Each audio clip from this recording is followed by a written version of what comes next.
Hospital, max hospital. सुना आपने, बड़ा अजीब लग रहा हो आपको कि हमने ऐसी शुरुआत कर दी आपके साथ, पर आज ऐसी ही कुछ शुरुआत है चैनल महालक्ष्मी की ओर से आप सभी को साजंगत। आज हम ऐसी बात कर रहे हैं जिन डॉक्टरों को हम भगवान मानते हैं, जिन अस्पतालों को हम जिनालय के रूप में मानते हैं, क्योंकि कहते हैं यहीं से जीवन एक बार फिर दोबारा संजीवनी की ओर मिलता है। अरे वही भगवान जो कहे जाते हैं, क्या कभी शैतान भी बन जाते हैं? कभी अपने पेट के साथ बिल बनाते बनाते वह भूल जाता है कि वह पेशेंट तो मर चुका है 48 घंटे पहले, और कितने बेशर्म हो जाते हैं कि उसकी अर्थी उठाने की बजाय उसकी वसूली उसके नाम पर जिंदा बने के बहाने पर करते जा रहे हैं परिवार। बस ऐसा ही ख्याल आया है इस मैक्स हॉस्पिटल। सचमुच हैरानगी होती है, जहां पर हम अपनी सांसों को जोड़ने जाते हैं वहां सांस टूटने के बाद भी उस लाश के साथ एक, जैसे कहते हैं, खींचातान में वसूली होती जा रही है। आज ये खुला एक धंधा बन गया है। आज जिसको हम भगवान कहते थे वह डॉक्टर भी इस तरह से हैवान बनते जा रहे हैं। पहले हम बता रहे हैं, यह है जैन फैमिली। जी हाँ, जैन परिवार, जिनकी माताजी अस्पताल में उस दिन आई थी जिस दिन को हम अनंत चतुर्दशी सब लोग व्रत उपवास में मना रहे थे। इन्होंने, माताजी बीमार थी, एडमिट किया था मैक्स हॉस्पिटल में। उन्हीं की बिटिया क्या कहती है, यह घटना है जब हम आपको सुना रहे हैं 12 जून को, और उससे 48 घंटे पहले मालूम चला कि उनकी माताजी का वहीं पर इलाज होते होते देहांत भी हो गया। पर जब तक ये बात हो रही थी तब तक मैक्स हॉस्पिटल नहीं स्वीकारा कि डेथ हुई है। अरे पहले बिल जमा करो, बिल जमा करो, बिल जमा करो। सुनिए प्राची जैन से। 9 तारीख को हमने अपनी मम्मी को यहाँ एडमिट कराया। एडमिट कराते टाइम उन्होंने 10,000 ले लिए थे हमसे। उसके बाद इन्होंने ऐसे आधे घंटे के अंदर अंदर बोल दिया था कि सीटी करा दिया, उसके बाद ओटी में ले जाना है, 40 जमा करवा दीजिए। हमने तुरंत 40 करा दिए। उसके बाद इन्होंने हमसे बोला कि आप फर्स्ट फ्लोर पे जाइए, ऊपर एस्टीमेट मिलेगा, आप एस्टीमेट के लिए करिए। उसके बाद हम यहाँ एस्टीमेट लेने आए। आधा घंटे के करीब हम एस्टीमेट के लिए वेट करते रहे। फिर किसी ने, हमारे साथ वाले ने आके हमसे बोला कि आप जाइए अंदर बात करें। अंदर बात किया तो कहते हैं यहाँ नहीं मिलेगा, फाइनेंशियल काउंसलर पे जाओ। फाइनेंशियल काउंसलर वाली मैडम फ़ोन पे लगी हुई है। जब आपको पता है लाइफ सेविंग प्रोसेस है, 1% चांस है सर्वाइवल का, तो आपने तुरंत एक्शन क्यों नहीं लिया? पहला मेरा कंप्लेंट ये था। दूसरी बार उन्होंने ओटी क्लियरेंस देने में, जो पेशेंट की हालत बुरी है उसका ओटी क्लियरेंस देने में उन्होंने बहुत टाइम लगाया। दूसरी कंप्लेंट। तीसरी कंप्लेंट मेरी ये है कि दूसरे दिन इनका हमारे पास 2 बार सीटी स्कैन किया, एक ऑपरेशन से पहले, एक ऑपरेशन के बाद, वो भी पहले दिन ही कर लिया। दूसरे दिन इन्होंने सीटी देखा है सीनियर डॉक्टर ने, उसके बाद उन्होंने बोला है कि सीटी बेकार है। जब पहले वाला भी बेकार है, दूसरा वाला भी बेकार है, तो इन्होंने इसके आगे कोई एक्शन नहीं लिया है। थर्ड कंप्लेंट मेरी ये थी।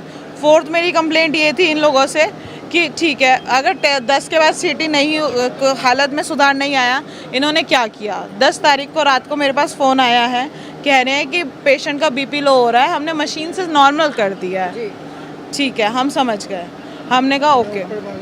मेरा भाई यहाँ नीचे था, वो ऊपर भागा, देखने नहीं दिया पेशेंट को, ना कुछ बताया, ना कुछ ना बात भी नहीं करने दी। बदतमीजी से बात की।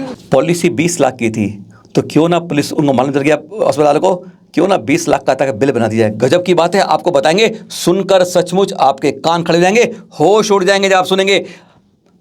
मर चुका है पेशेंट, पर बाजार लोग वहाँ पर किस तरह से रो रहे हैं परिवार वाले, पहले वह देख लीजिए क्या कहते हैं। और उधर वो कह रहे हैं अरे बिल जमा करो, अभी सांसें चल रही हैं। सुने जरा परिवारजनों से। आज हमारे आंसू सूख चुके हैं, निकल तक नहीं रहे, मेरे आंसू क्योंकि 2 दिन से हम इतना रोए जा रहे हैं। जानकार कोई डॉक्टर थे, हमने उन्हें बुलाया तो उनको दिखाया, तो उन्होंने बोला ये बॉडी तो डेथ है, लेकिन तब तक इन्होंने हमें कुछ नहीं बताया और कह रहे थे कि हम आपको सुबह तक अभी तक सर्वाइव कर सकती है। हॉस्पिटल वाले यही कोशिश कर रहे थे कि जब तक 20 लाख का बिल नहीं पूरा बन जाता, जब तक हम इनको पूरी तरह से नहीं निचोड़ लेते, तब तक हम इनको डेड डिक्लेयर नहीं करेंगे। जबरदस्ती वो क्या कर रही हैं, पेशेंट को देखने के लिए घुसी हैं।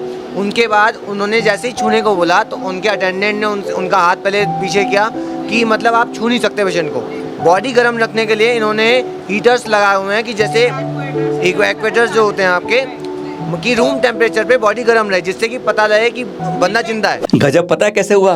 अब आप कहेंगे हम कैसे कह रहे हैं, परिवारजनों के आरोप हैं कि 2 दिन पहले ही ये भतीजा बताता है उनका कि बॉडी ख़त्म हो चुकी थी। उनकी चाची चल बसी थी। पता कैसे चला? यहाँ से नहीं पता चला, जब उन्होंने कहा पता चला कि ब्रेन हेमरेज की शिकायत है और पूरे अस्पताल में ब्रेन हेमरेज का कोई स्पेशलिस्ट नहीं है। यह आरोप है उनके परिवार का। यही नहीं, वो कहते हम अपने एक फैमिली डॉक्टर को लाए क्योंकि इनकी इच्छा थी कि मेरे सारे अंगों का दान किया जाए। बहुत पुण्य का काम है कि हम चले जाएं पर मेरी जगह इनसे कोई और सांस लेके बढ़ता रहे, देखता रहे, सुनता रहे। अरे लीवर काम आ जाए। लेकिन जब उनके फैमिली डॉक्टर लाए चेक करने के लिए कि हमें अंग दान करने हैं, उसने कहा क्या अंग दान करोगे? इस बॉडी को ख़त्म हुए 48 घंटे हो चुके हैं। अब उन्होंने परिवारजनों ने हॉस्पिटल से कहा कि भैया हमें अंग दान करने हैं, बता दीजिए किस तरह करना होगा, हम इलाज दें। तो पता है डॉक्टर ने क्या कहा? उन्होंने मीटिंग करी और कह दिया आपके इनके अंगदान नहीं हो सकते, और कान खड़े हो गए। सुनिए जरा भतीजे से। मेरी चाची की इच्छा थी कि जब मैं मरूं तो मेरे अंग डोनेट किया जाए। तो हमने आज जब इन्होंने डॉक्टर ने बोला कि नेक्स्ट 24 आवर बड़ी क्रिटिकल होने वाले हैं, आज सुबह हमसे ऐसा बोला गया, आज पूरा दिन एक समय ऐसा बोला गया कि नेक्स्ट 24 आवर बड़े क्रिटिकल होने वाले हैं।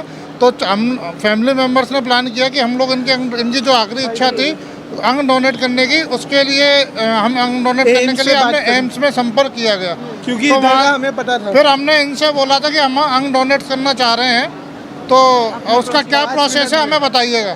तो इन्होंने पहले अपनी टीम को बुलाया, गुफ्तगू की इन्होंने, फिर उसके बाद इन्होंने हमें बुलाया और बोला कि आप अंग डोनेट नहीं कर सकते। क्यों, क्या वजह तो बताओ? अब हमें कुछ गाल में काला दिखा तो हमारे जो हमारे जानकार कोई डॉक्टर थे, हमने उन्हें बुलाया तो उनको दिखाया तो उन्होंने बोला ये बॉडी तो डेथ है, लेकिन तब तक इन्होंने हमें कुछ नहीं बताया और कह रहे थे कि हम आपको सुबह तक अभी तक सर्वाइव कर सकती है। सुबह डॉक्टर इसी हॉस्पिटल के हैं जिन्होंने आपको ये बताया? नहीं, वो हमने किसी और अपने जो परिचित डॉक्टर से उनको बुलाया, उन्होंने बताया था कि इसमें बॉडी में कुछ नहीं है, ये डेथ बॉडी है, लेकिन इस हॉस्पिटल स्टाफ ने उसको डेथ डिक्लेयर नहीं किया। जब हमने डिस्चार्ज की बोला कि डिस्चार्ज कर दो, तब ये धीरे धीरे कह रहे थे कि हम आपको डिक्लेरेशन नहीं देंगे, डेथ सर्टिफिकेट नहीं देंगे, क्योंकि मरी तो है नहीं हमारे यहाँ से, आप अपने बेसिस पे लेके जा रहे हो। हमसे लामा साइन करवा लिया ज़बरदस्ती हमें बोल के, क्योंकि हम जानते थे हमारे पेशेंट में कुछ नहीं है, उनके जान दिख रही थी हमको। लेकिन उन्होंने हमसे बोला कि नहीं, आप अभी जिंदा है, दिल धड़क रहा है, जिंदा है, जिंदा है, जिंदा है। दावे तो कुछ लोग ये भी कहते हैं, जो सुनने में आया कि 5 साल से ये पटपड़ गांजा मैक्स ब्लैक लिस्टेड है। ये आरोप कुछ लोग लगाते हैं, पर गजब का तो जब इनका बिल देख पाते हैं, 3,27,000 का बिल थमा दिया था तब तक। और पता है उसमें क्या था? 24,000 रुपये थे पेशेंट के खाने के। वेंटिलेटर पे पड़ा है जब से पेशेंट, और उसके अंदर पता है डिस्पोजेबल गिलास, डिस्पोजेबल प्लेट तक के खाने में लगे हुए थे। जिसको होश नहीं आया पिछले 3 दिनों से, उसके लिए खाने का 24,000 का बिल। क्या गजब की बात है। डॉक्टरों के खाने का क्या इसी तरह भरा जाता है? बड़ी समझ से दूर है। जरा सुन लीजिए कथनी की बात की सच्चाई क्या है। इनकी 20 लाख की पॉलिसी थी, तो ये लोग हॉस्पिटल वाले यही कोशिश कर रहे थे कि जब तक 20 लाख का बिल नहीं पूरा बन जाता, जब तक हम इनको पूरी तरह से नहीं निचोड़ लेते, तब तक हम इनको डेड डिक्लेयर नहीं करेंगे। 327 का बिल इन्होंने अभी दे दिया है, और उसमें इन्होंने 24,000 का खाने पीने का बिल भी लगाया है। पेशेंट का ही लगाएंगे, अटेंडेंट को तो ये रहने नहीं देते। ये पेशेंट को होश आया? पेशेंट बिल्कुल अनकॉन्शियस है। जब वो वेंटिलेटर पर है तो वो कैसे खा सकता है? मतलब डिस्पोजेबल प्लेट, डिस्पोजेबल ग्लासेस का बिल भी उसमें लगा रखा है। नीचे आते ही यहाँ कहते हैं कि जी बिल करा दो। जो पेशेंट ख़त्म हो चुका है, पहले ही कानून ने हमारे निकाल चुके हैं कि उसका कोई बिल नहीं बनता। ठीक है, इन्होंने यहाँ से जोर जबरदस्ती करनी शुरू कर दी, जी बिल दो, बिल दो। फिर यहाँ से मैंने जब इनसे बोलना शुरू करा तो इन्होंने कभी किसी को बुला लिया, कभी किसी को बुला लिया कि जी जल्दी जल्दी ले जाओ, पेशेंट को ले जाओ, हम ये कर देते हैं, हम वो कर देते हैं। अपनी गलती ना मानते हुए लोगों को गुमराह करते करते आज 3 दिन हो गए यहाँ। कहीं कंप्लेंट वगैरह करी है? जी हम FIR दर्ज करा रहे हैं अभी मधु विहार थाने में, तब जाके देखते हैं क्या रहता है। हमारी बातों पर विश्वास कम हो पाएगा। बेटी बोल रही है, भतीजा बोल रहा है, आप नहीं करेंगे, चित्रों पर शायद विश्वास करेंगे। चित्र दिखाती है 12 तारीख को, जब वो दिखाती है बेटी, बेटा दिखाता है बेटा, तो सचमुच हैरान हो जाते हैं कि शरीर तो कब का नीला पड़ चुका है। जिसके वो दावा कर रहे हैं कि सांस चल रही है, शरीर नीला देखकर रोंगटे खड़े हो जाते हैं। कैसा है बिल और कैसा अस्पताल और कैसे डॉक्टर। अरे ऐसे भगवान कैसे इनको डॉक्टर बना देता है। हैवान और शैतान के पुतले के अंदर यह इंसान कैसे नजर आते हैं, देखिए जरा चित्रों के साथ। आपने पोस्टमार्टम के लिए यहाँ पर बोला कंप्लेंट करें। मैम 2 दिन से बॉडी सड़ रही है। आपको मैं 1 घंटे पहले की पिक दिखाती हूँ कि 1 घंटे बाद की। अगर उन्होंने मुझे 1:15 बजे डिक्लेयर किया है, ये देखिए 6:15 बजे की पिक। ऐसे नीले पैचेस किसी की बॉडी पे नहीं पड़ते हैं। देखिए एक बार आपको ये तस्वीर दिखा देते हैं। हालांकि हो सकता है कुछ लोगों को ये तस्वीरें विचलित करें, लेकिन आपको दिखाना ज़रूरी है क्योंकि ये सच्चाई है इस हॉस्पिटल की। और यहाँ पर जो मरीज़ है वो यहाँ पर मौजूद है और आप देख सकते हैं किस तरह से शरीर नीला पड़ चुका है यहाँ पर। ये आधे पौन घंटे में कैसे कोई डेड बॉडी ऐसे कर सकती है, इतनी नीली है। और इनकी आप जीभ देखेंगे, जीभ इतनी नीली, मतलब तस्वीर किस वक्त ली गई है तस्वीर? ये जब हमें डेथ सर्टिफिकेट के लिए ऊपर बुलाया गया, आज की बात है? आज ही की। मैं फ़ोटो ले रहा था लेकिन उन्होंने मना की। मैंने कहा कैसा नहीं, मेरी मम्मी है, मेरे को लेने दीजिए। जब हम सारे एक साथ बोले तब जाके थोड़ा हुआ। चैनल महालक्ष्मी ने इस बारे में मैक्स प्रशासन से बात करने की बहुत कोशिश की। रिसेप्शन से फ़ोन आगे नहीं बढ़ा, इसलिए हम उनकी जानकारी नहीं दे पा रहे हैं। भगवान बाहुबली नाम लेते ही आ जाते हैं श्रवण बेलगोल के 57 फुट तंग हमारे कर्नाटक में विराजमान, खड़गासन रूप में 1 वर्ष कठोर तप करने वाले उस विश्व के मनोहर आश्चर्य के रूप में करें इस प्रतिमा के। पर इसके साथ एक और प्रतिमा है, और यह प्रतिमा है जिसका चित्र देख रहे हैं आप, धातु की प्रतिमा, बहुत सुंदर। पहले कपूर गैलरीज में थी, अब इसकी स्थिति कहाँ है? क्या यह कहीं चली गई है, कहीं दे दी गई है?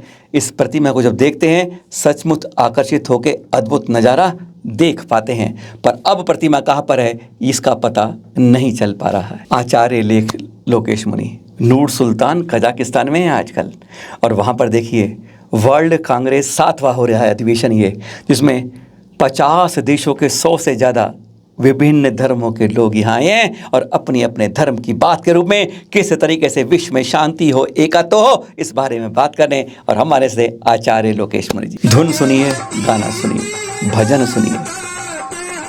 एक सवाल हमारे सामने सुन रहे हैं आप, सुनते भी रहिएगा। यह भजन जो गा रहे हैं, हाँ पेड है, पर हमारे कार्यक्रम में हम मुस्लिम संगीतकारों को, मुस्लिम गायकों को क्यों लाते हैं, यह एक जरूर चिंतन का विषय होना चाहिए। यह मुस्लिम टीम गा रही है, लगता तो अच्छा है, पर जब हमारे धर्मों में जहाँ पर भक्ष्य नहीं लेते हैं, समझ गए आप, उनको क्यों बुलाते हैं बनर मंडली में गायक के लिए? बहुत बड़ा चिंतन का सवाल है, क्यों हमारे समाज के अंदर हमारी किंगमेटियां इसको छू ले जाती हैं। सुनते रहिए, फिर मिलेंगे आपके साथ। सादर जय जिनेंद्र।